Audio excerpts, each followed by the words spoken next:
Welcome everyone to my last moderating duty today.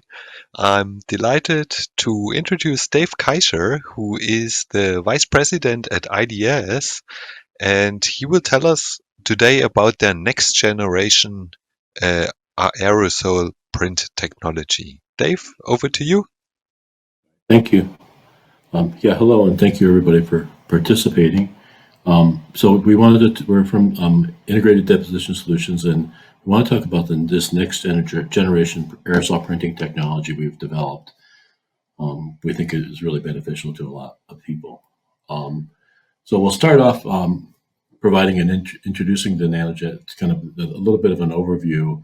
So we've developed a really robust printing technology. We have a lot of data that shows that we can print for 8 hours with minimal variation in output, and we have some data to share today on that.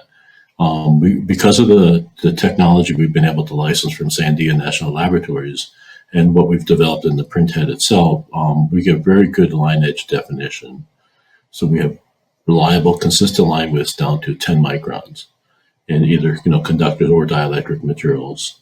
We actually have a dual material option where you can kind of take two materials and print them from a single nozzle. You can print them simultaneously or sequentially.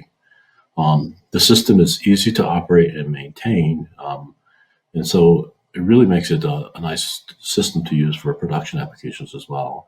And then one of the biggest benefits, or one additional benefit to the customer, is that this technology is sort of at a fraction of the cost of the original aerosol printing technology. Because we've been able to simplify things but make them improve performance, it benefits everybody. Some areas of application that we see the aerosol printing technology fitting into are, for printed electronics, we can print both conductive and dielectric materials. So we can print multi-layered circuitry. We can print a conductor and then print a dielectric on top of that to make multi-layer circuit boards. There's a lot of interest with some of our commercial customers looking at semiconductor interconnect applications. One application is printing interconnects from one plane to a second plane, where you would print up the edge of a device or provide a ramp to connect from one level to the next level. And the advantage that you have with printing compared to wire bonding is that you end up with a much smaller footprint on your package, as well as you get rid of a lot of the parasitic effects that wire bonding can have because of the antenna-like effect. The other applications we're looking at are for molded interconnect devices.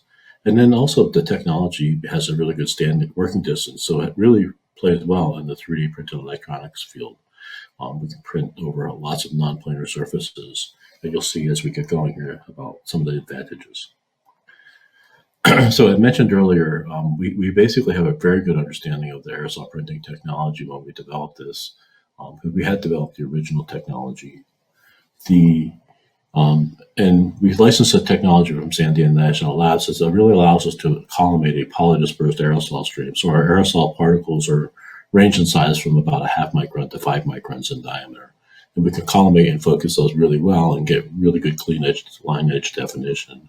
We combine hydrodynamic and aerodynamic focusing of a sheath aerosol stream. So that the sheath provides a buffer to prevent aerosols from impacting onto the hard surfaces. And then the combination of these two focusing technologies really allows us to focus things quite well. We also point of use aerosol generation. So we generate the aerosol where we're using it. So there's no external hoses or pipes where the aerosol can settle and lead to clogging. And this is what we call the Nanojet printing technology. On the right, you can see a printhead.